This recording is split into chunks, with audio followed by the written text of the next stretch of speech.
In this tutorial, I will show you how to split images for large prints using Canva. First, open Canva in your browser and log into your account. If you do not have an account yet, you can create one for free. Once you are on the Canva homepage, click Create a Design and choose Poster or select a custom size depending on the final print size you want.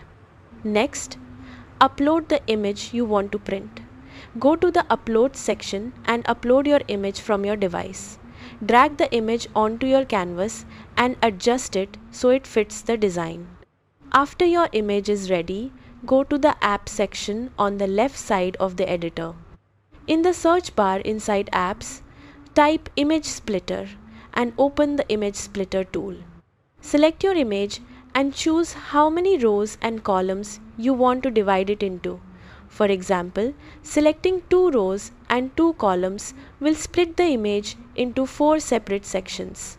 The tool will automatically create multiple pages in your design, each containing a section of the image. Review each page to make sure the image pieces are aligned correctly and appear in the proper order. When everything looks correct, click Share and then Download. Choose PDF print for the best printing quality.